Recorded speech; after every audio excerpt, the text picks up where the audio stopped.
헌법에 대한민국을 제1의 적대국으로 불변의 주적으로 간주하도록 주민교육을 강화한다는 것을 명기해야 한다고 말합니다. 대한민국 족속들과는 민족 중흥의 길, 통일의 길을 함께 갈 수 없다.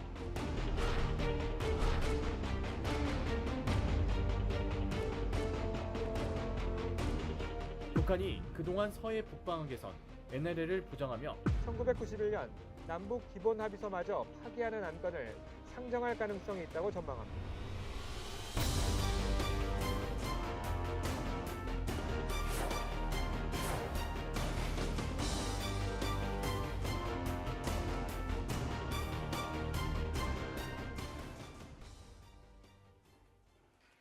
네, 김정은 북한 국무위원장이 닷새 만에 또 핵 위협 발언을 내놓았습니다.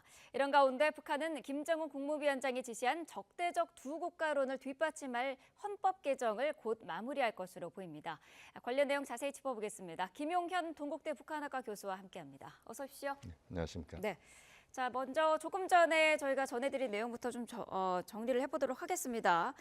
지금 김정은 위원장이 또다시 핵 위협 발언을 내놓았습니다. 국방종합대학 연설 중에서 핵무기 사용을 언급을 했는데 어떻게 보고 계시나요? 7일이니까 이제 어제죠. 네. 어제 이제 김정은 위원장이 자기 이름을 딴 학교입니다. 김정은 국방종합대학인데요. 네. 60년 된 대학입니다. 그러니까 네. 국방 관련된 부분에서 전체적인 그 종합적인 학문을 다룬다 또는 여러 국방 관련된 그 학습하는 네. 그런 학교다 이렇게 봐야 되는데 네.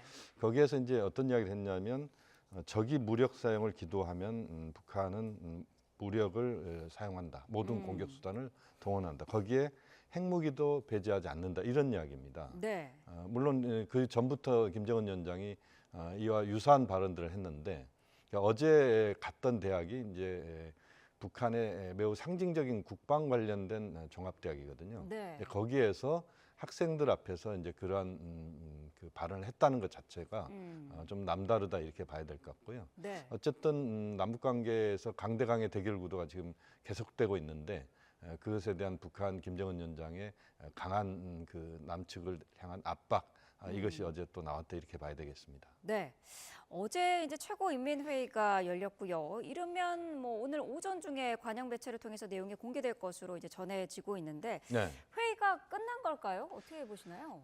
지금 회의가 끝났을 수도 있는데 네. 이번 회의는 굉장히 좀 특별한 회의가 될 겁니다. 왜냐하면 북한의 헌법 개정이 이루어지는 회의이고 네. 또 여러 가지 남북 관계가 그 적대 국가로 북한이 지금 보고 있는 상황에서 네. 남북 관계 관련된 조항이랄지 통일 관련된 조항, 그다음에 이제 아마 영토 조항도 추상적으로 들어갈 가능성이 있다고 보는데 네. 이런 것들이 많이 그 다뤄지기 때문에 시간이 좀 걸리고 상당히 북한도 고민하면서 헌법 개정에 나서고 있다 이렇게 저는 보고 있습니다. 그렇게 보면 아마 오늘 발표가 날 가능성보다는 네. 현재로서는 내일 정도 보통 이제 최고인민회의 개최하게 되면 하루면 끝나는데 네. 중요한 안건을 다루면 이틀 정도 합니다.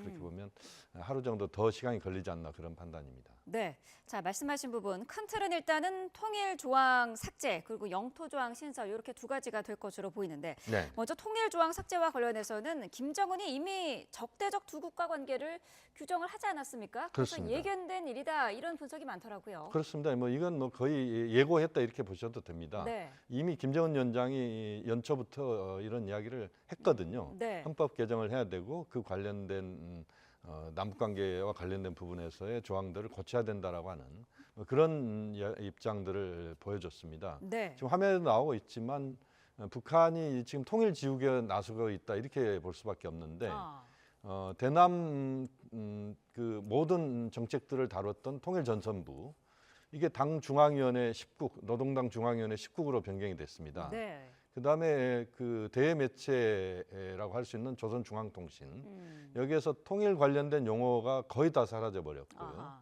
그다음에 조국통일 3대 헌장 기념탑이라는 게 평양에 있는데 네. 이 아마 우리 화면에 과거에 많이 나왔던 탑입니다.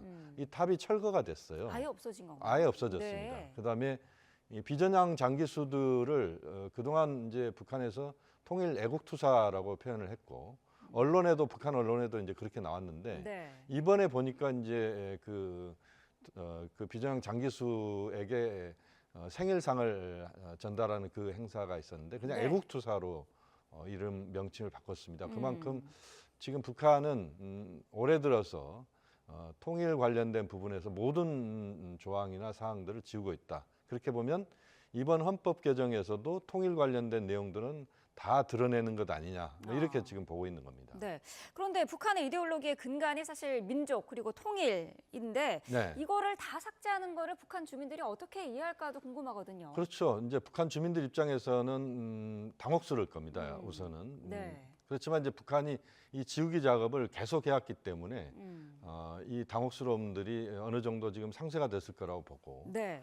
어쨌든 북한으로서는 그동안 거의 뭐 70년 동안 유지해왔던 통일 관련된 자신들의 입장 또 통일 관련된 부분에서는 굉장히 적극적이었거든요. 네. 북한이. 예. 실제 그 통일 관련된 여러 그 남북관계 사안에서 북한이 먼저 나서기도 하고 그런 그 전례가 있지만 거의 지금 상황에서 이제 지우기를 계속 하고 있는 상황이고 주민들도 이제는 아마 이걸 받아들이는 상황까지 갔을 겁니다. 네. 북한 주민들 입장에서는 지금은 남북 관계보다는 북한 지도부의 입장이 북러 관계랄지 북중 관계랄지 다른 국가들과의 관계에 집중한다 이렇게 지금 선전을 하고 있기 때문에 네. 아마 북한 주민들도 당혹스럽지만 그러나 따라가는 그런 모양새다 이렇게 봐야 되겠습니다. 북한 헌법 선문에는 또 그 김일성, 김정일 이 선대의 이름이 들어가 있는데 네네. 이 업적을 조금 변경하는 좀 네네. 톤다운을 시킨다고 해야 될까요? 좀 네네. 중요도를 좀 변경하는 작업도 할 거라고 분석이 되더라고요. 네, 그렇습니다. 저도 그래서 이제 북한 최근 헌법에 전문을 다 읽어봤습니다. 네. 읽어봤는데 최근에 다시 읽어봤는데 그 전문의 내용들을 보면은 김일성, 김정일의 업적 이게 이제 전문을 도배하고 있습니다. 네. 그런데 지금 그 업적 중에 보면 대체로 통일 관련된 부분들이 포함되어 있는데 네. 그 과정에서 이제 통일 관련된 조항들을 그 드러내기 시작하면 김일성, 김정일 관련된 부분도 좀 줄어들 가능성이 높다 이렇게 봐야 될 것 같고요. 네. 지금 북한이 이번 헌법 개정을 이렇게 또 해석할 수도 있을 겁니다. 명실상부한 김정은 체제로 간다. 아하. 이제는 김정은표 정치, 김정은표 경제, 김정은표 대외관계 이것들을 이제 추진한다 이렇게 아마 나올 가능성이 높습니다. 이제 그렇게 보면 이번 헌법 개정을 계기로 해서 김일성, 김정일을 완전히 지울 수는 없지만 네. 김일성, 김정일로부터 김정은 위원장의 홀로서기 이걸 통해서 김정은의 어떤 정치를 하겠다. 이런 쪽으로 아마 전문에도 그런 내용들이 담길 가능성이 높다고 봅니다. 앞서서 전해드렸던 그 핵무기 사용을 언급했던 국방종합대학도 원래는 다른 이름이었습니다만은 앞에 김정은이라는 단어를 붙인 그렇죠. 것도 같은 맥락으로 볼 수 그렇죠. 있겠군요. 그렇습니다. 김정은 국방종합대학이 60년 됐는데 네. 그전에는 김정은이라고 하는 이름이 없었고 네. 국방종합대학이라고 명칭이 있었습니다. 여기에 이제 그 이름을 붙인 것도 북한에서 이제 김정은의 개인 숭배가 모든 분야에서 지금 이루어지고 있다. 이것을 반증하는 것이라 이렇게 볼 수도 있습니다. 네. 자, 영토 조항 신설 여부도 관심인데요. 지금까지는 헌법에 그러면은 영토, 영해, 뭐 영공 이런 게 따로 언급이 없었나요? 없었습니다. 영토, 영해, 영공과 관련된 부분은 따로 없었는데 네. 이제 이것이 이번에 이제 포함되느냐 여부입니다. 네. 왜냐하면 지금 남북 관계를 북한은 적대국가 그다음에 교전국가 또는 남측을 대한민국이라고 호칭하고 있습니다. 네. 그러니까 이제 대한민국이라고 호칭한다는 것은 일반적인 국가 간 관계로 본다는 것이거든요. 그런 차원에서 북한이 영토 조항을 집어넣음으로써 남북 간의 긴장을 고조시키는 뭐 이런 쪽으로 갈 가능성이 높습니다. 왜냐하면 만약 영토 조항에 추상적이라고 하더라도 영토 조항의 그 내용들이 헌법에 들어가기 시작한다면 네. 실제 이제 NLL이 문제가 될 수 있습니다. 그렇죠. NLL은 그 한국 전쟁이 종전될 때 이것은 북한과 합의하에 그러니까 북한 중국과 합의하에 그 NLL을 건 게 아니고 네. 당시에 미국의 그러니까 유엔군 사령관이었죠. 클라크 장군이 임의로 만든 겁니다. 그러니까 네. 미국의 함정이나 한국의 어선 또는 상선, 미국의 어선 상선들이 북한으로 혹시라도 넘어갈 수도 있기 때문에 그러니까 뭐 바다는 뭐 이 선이 완전히 그어져 있는 게 아니잖아요. 네. 그렇기 때문에 그것을 임의로 만들어 놓은 북방 한계선입니다. 이제 그런 차원에서 보면은 이게 계속 북한은 그것을 부정해왔고 네. 또 최근 들어서는 거기에 대해서 상당히 부정적인 입장들이 나오기 시작했는데 북한이 새로운 해상 경계선이라고 하는 것을 이야기를 했고 그것은 NLL과 많이 겹칩니다. 네. 그렇기 때문에 이제 그 영토 조항을 이야기하기 시작하면 그 과정에서 이제 남북한의 갈등, 군사적 긴장과 갈등이 NLL 선상에서 빠른 속도로 고조될 가능성이 매우 높다고 봐야 됩니다. 네. 저희가 지금 북한이 주장하는 남쪽 국경선, 그 해상 국경선을 그래픽으로 좀 준비를 해봤는데 화면을 좀 보여주시죠. 네. 파란색으로 된 게 북방 한계선 그렇습니다. NLL입니다. 지금 네. 보시는 것처럼 북한이 주장하는 부분이 빨간색 점선인데 네. 좀 더 아래쪽, 그러니까 남쪽으로 내려와 있거든요. 그렇습니다. 네, 저대로 그러면은 명시할 가능성도 있다고 보시나요? 지금 빨간 선 정도면 그나마 다행인데 네. 북한이 또 서해 해상 경계선이라고 해가지고 아래 점선이 있지 않습니까? 그 점선을 그 수평 거의 지금 사각 경사로 해서 이제 쭉 해놨는데 네. 저기까지 해놓으면 이제 굉장히 더 복잡해집니다. 그 북한이 주장한 서해 해상 경계선이 있고 우리 서해오도 지금 백령도 그 소청도 대청도까지 가는 그 수로만 북한이 주겠다는 겁니다. 네. 또 연평도로 가는 수로만 주겠다는 거거든요. 이제 그렇게 되면 저기서 만약에 우리는 NLL을 수호를 할 수밖에 없는 것이고 그렇죠. 북한은 또 해상 경계선을 자기들이 또 임의로 해놓고 거기에 맞춰서 군사 해상 활동이랄지 공중 활동을 하게 되면 거기서 이제 무력 충돌이 그 점진적으로 커질 가능성이 굉장히 높다고 봐야 되겠죠. 네. 저런 식의 어떤 그 경계선의 위치가 이번에 헌법 개정을 통해서 구체적으로 명시가 될 가능성도 있다고 보시나요? 저는 구체적으로 명시되기보다는 네. 좀 추상적으로 될 가능성이 현재 좀 높다. 그러니까 저기가 새로운 해상 경계선까지 포함해서 딱 정리를 한달지 네. 또는 뭐 북위 또는 뭐 위도랄지 이런 것들을 다 해서 하기보다는 네. 좀 더 추상적인 차원에서의 그 영토 조항을 신설할 가능성이 현재로서는 좀 높지 않느냐 뭐 그렇게 보고 있습니다. 네. 이번에 또 남북 기본 합의서도 폐기될 가능성이 제기가 되고 있는데 사실 네. 대북 정책의 그동안 큰 틀을 그 기본적으로 주는 그런 제도 아니었습니까? 그렇습니다. 뭐 대북 정책뿐만 아니라 북한의 대남 정책도 큰 틀에서는 남북 기본 합의서가 네. 어쨌든 중요한 그 역할을 했다 이렇게 보시면 되겠습니다. 네. 그러니까 지금 보면 7.4 공동성명이 남관계의 어떤 큰 틀에서의 그 틀을 이야기했다고 볼 수가 있고 네. 그다음에 이제 남북 기본 합의서는 그 실질적인 7.4 공동성명을 구체화시킨 것이고 그 이후에 일반적인 그 남북 관계에서의 그 정상회담의 합의 사항들은 그것에 준해서 이제 구체화시킨 내용들이거든요. 네. 그렇게 보면 이제 남북 기본 합의서의 남북 관계를 통일을 지향하는 과정에서 만들어진 특수관계라고 규정을 했습니다. 이게 이제 그동안 남북 관계를 규정하는 가장 중요한 정리된 내용이다 이렇게 봐야 되는데 네. 이것이 이제 없어질 가능성이 높은 거죠. 그렇게 되면 이제 남북 기본 합의서가 무용화되고 물론 그동안 남북 기본 합의서가 제대로 작동을 한 적도 있지만 그렇지 못한 경우가 많았죠. 네. 그래도 어쨌든 남북 기본 합의서가 거의 사실상 파기되는 이런 쪽으로 간다면 남북 관계는 상당히 돌이키기 어려운 그런 관계로 갈 가능성이 높다고 봐야 되겠습니다. 네. 자, 이렇게 남북 관계는 경색돼 가고 있는 그런 분위기인데 북러 밀착은 굉장히 지금 심화되고 있습니다. 네. 특히 지금 우크라이나 전쟁에 쓰일 무기뿐만 아니라 파병 가능성까지 제기되고 있는데 네. 러시아 점령지에서 북한군 장교들의 사망 소식이 나왔더라고요. 네네. 이거 어떻게 보고 계시나요? 이건 이제 우크라이나 언론이 보도한 겁니다. 네. 그러니까 서방 언론이랄지 이런 쪽에서 확인한 바는 아니고요. 네. 우크라이나에서 이제 보도가 나왔는데 키우 포스트라고 하는 신문에서 나왔습니다. 네. 지금 이제 그 전쟁을 수행하는 최전선에서 사망자가 나온 게 아니고 보도에 따르면 이제 러시아의 그 전쟁을 참관하는 네. 그러니까 후방에 있는데 이제 후방을 타격해서 이제 북한 군인들도 6명 장교가 사망했다는 거거든요. 이제 북한과 러시아는 공식적으로 지금 무기도 공급하지 않고 있고 북한이 네.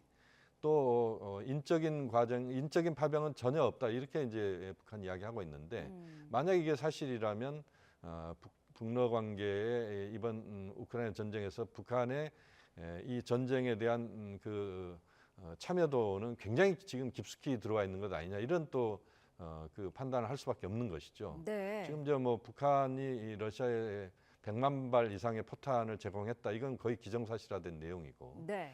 또 인적인 또 북한 장교들이 이렇게 가게 된다면 상당히 이 문제는 또 복잡해지고 북한에 대한 국제사회에 또 여러 가지 차가운 분위기가 또 나올 수밖에 없다고 봐야 되겠습니다. 네.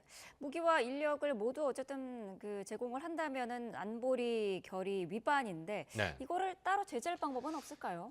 제재는 지금 사실은 유엔 제재는 거의 지금 사문화돼 있다 이렇게 보셔도 됩니다. 네. 왜냐하면 2017년도에 강력한 대북 제재가 이제 작동하기 시작했는데 이 제재에 대해서 중국과 러시아가 북한 편을 들고 있습니다. 네. 그러니까 유엔 안보리랄지 유엔에서 이제 제재를 해야 되는데 여기에 대해서 중국과 러시아가 전혀 지금 그 유엔 편을 들지 않고 있기 때문에 네.